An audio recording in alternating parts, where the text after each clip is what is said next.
Welcome to our channel, ladies and gentlemen. Thank you for your continued support to our channel. I'm really happy and really overwhelmed by your unwavering support. After William Ruto rushed to Chaweri yesterday and sought for a handshake with Uhuru Kenyatta, Kenyans are still reeling from that shocking moment because many thought there was not going to be any handshake between Uhuru and William Ruto. One, because Uhuru seemed to be a father who understands the predicaments of the children. And so when William Ruto turned to be like a beast, in his way of dealing with the Kenyans, those who tried to criticize him are being warned, others were being kidnapped on the streets. Life became so hard because William Ruto abandoned all the subsidies that Uhuru had put in place, and instead he replaced them with high taxes. And people thought that Uhuru understands that William Ruto is not the man that can lead Kenyans. In fact, he had warned even before some Kenyans defied him and voted for William Ruto. So with that, many people thought, how comes? The second thing is that William Ruto mistreated Uhuru's family. And so many people thought like, unaweza ingizwa box tena. How can he persuade you that is now your friend? But I'm happy that Uhuru came out and made things clear. He cleared the air in his statement, what they talked about, and his position. But then there are people who still want to confuse Kenyans. And one of them is Ngunyi. Ngunyi, in his tweet, is telling us that if you cannot convince them, confuse them. This is what Uhuru Kenyatta did by slaughtering a goat for Ruto in Chaweri, Gatundu, the compound that Moses Kuria and Rigiji threatened to urinate on in 2022. Fact. And so I ask, what is wrong with Uhuru reconciling with William Ruto? We don't have a problem. In fact, we need reconciliation for the healing of the nation. And Ngunyi must understand that we are not against any reconciliation. What people are against is Ruto's scheme to kill opposition. Ruto's scheme to ensure that all the leaders are pocketed so that no one can speak when things are going wrong. His scheme to try and pocket the church. His scheme to try and control parliament, judiciary, and all the independent institutions. We are not against any kind of reconciliation. So, Ngunyi is the one who is confused, if you ask me.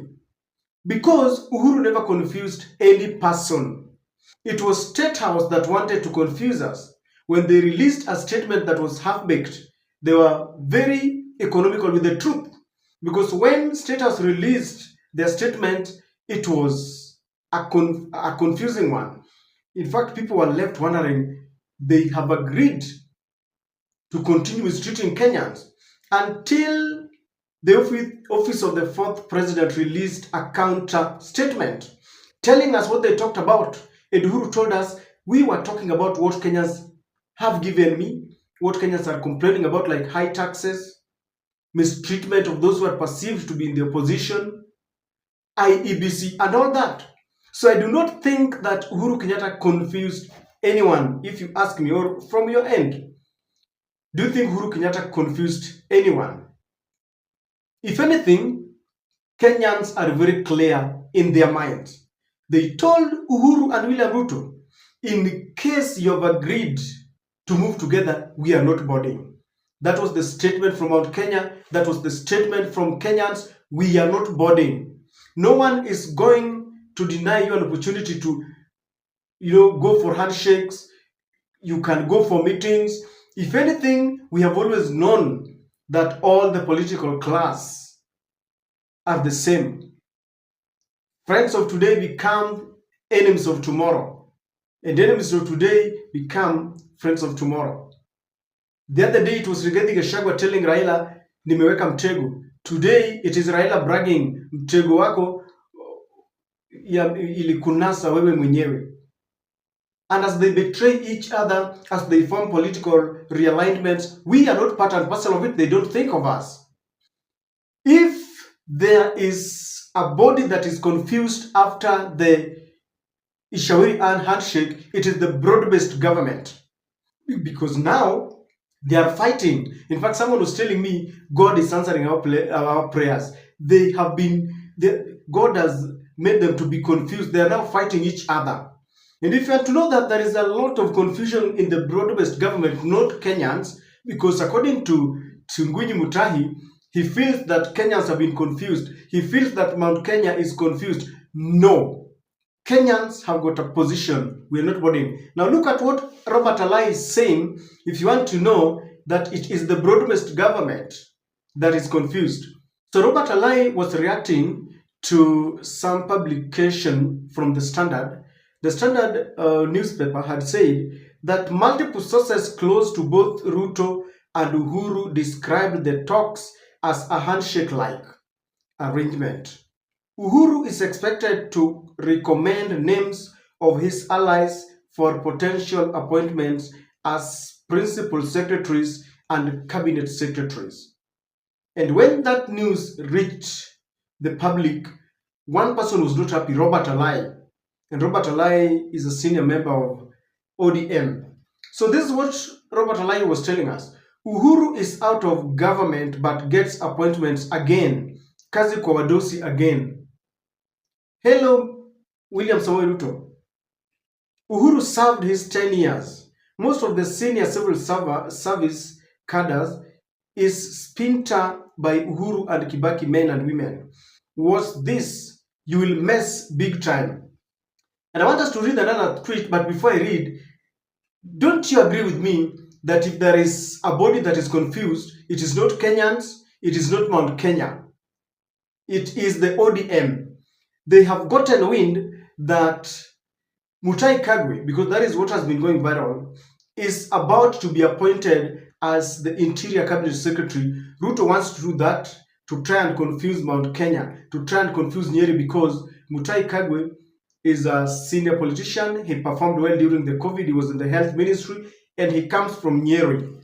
So many advisors are telling William Ruto, if you pick this man with his expertise and his closeness with Uhuru Kenyatta, you shall have closed ranks, you shall have buried the hatchet between you and Uhuru Kenyatta, you shall have at least endeared yourself to the Nyeri people who are saying we are not boarding. But then ODM is not happy because they are saying we have sanitized the government, and therefore, apart from Joho in the blue economy, apart from Mbadi in finance, apart from Parany in cooperatives, and Opio and I in energy, they are saying we still need more, and we want one of the most prestigious one, Interior, because were it not for us, you would have been impeached, you would have been ousted. That is the narrative that is going on, that they wanted to ouster them. So now they feel very bad, and Robert Alai is telling us that kazi kwa wadosi. Sasa Uhuru hapewi kazi, ni watu wake. Just like Raila, watu wake wamepewa kazi. In fact, when Raila was given an opportunity to appoint people to the cabinet, he didn't look for any hustle around. He was recycling Oparanya and Joe, who have finished their terms. 10 good years as governors. So what is the difference between Uhuru's allies being appointed and Raila allies being appointed? What is wrong with that? The confusion that Ngunyi is talking about is not with the Kenyans, it's not with Mount Kenya. It is with ODM and the bread-based government. Because these carrying tactics will not work. Now, Robert Alai, if you want to know that they are bitter, Robert Alai is saying former President Uhuru didn't want Raila to go to AU. Uhuru wanted AU for himself but couldn't gather courage to go for the seat. Uhuru didn't want Raila to work with Ruto, but now is working hard to come to Ruto himself. Now Uhuru wants Interior Ministry for Mutahi Kagwe and is advising against the appointment of more Raila allies into government. Uhuru is working at a game of isolation, make Raila the figure of hate for Mount Kenya again to win Ruto some goodwill. Interesting. I don't know where Robert Alai is getting all this. I don't know. If Uhuru did not have the courage to go for the AU seat, so how does Alai know that? This is bitterness and confusion. And we are not boarding, we are not in it. They went to the government themselves, let them fight it alone. We don't want to be engrossed and be part of their fight. Tangu waingie hapo, salary ni wao wanakula. So usidanganywe ati sasa wewe uko peke yako unasaidia. Let them fight it. Ngunyi Mutahi, let him not try to confuse us. God has decided to confuse them. They betrayed Kenyans, now wanapigana wao wenyewe kwa nyewe. I don't know what you think, ladies and gentlemen, but sisi wa Kenya, na nitaendelea kusema, we are only two people, two categories, the have and the have nots, the forces of change and the forces of status quo.